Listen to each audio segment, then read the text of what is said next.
So my name is Andy Kontz. I've been an agent for about 20 years now, and I am the team lead of the Sioux Empire Home Team at eXp Realty in Sioux Falls, South Dakota. About 7 years ago, at the end of 2013, I was diagnosed with leukemia. I'd been feeling sick for about a month. I thought I had the flu, just was super tired. And eventually I went into the emergency room, and within an hour, they said, "Hey, there's something wrong with your bone marrow, and we're going to admit you. You're severely anemic. We don't know what that means entirely in your case." But they were really surprised I was actually up and walking around because I was so anemic. So I got a bunch of blood put in me, a bunch of blood taken out, and it took about 2 days before they finally diagnosed me with leukemia, AML.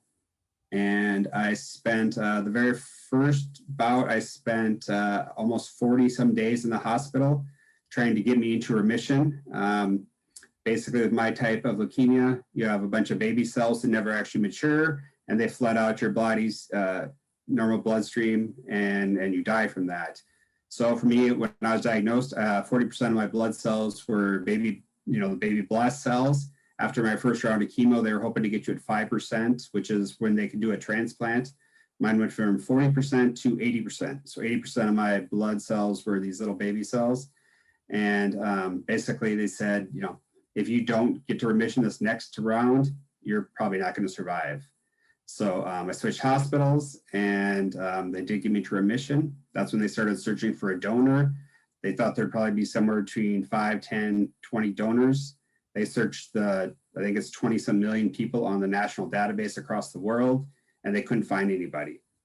And so they do another round of chemo to keep me at bay. At the very last second, they found someone that had been kicked off the list, somebody in a little town in Germany of about 3,000 people. So, I got my bag of stem cells from him. The actual transplant's just a 7-minute IV drip. And, that's how they do bone marrow transplants now. So I've slowly been working my way back from that since 2014.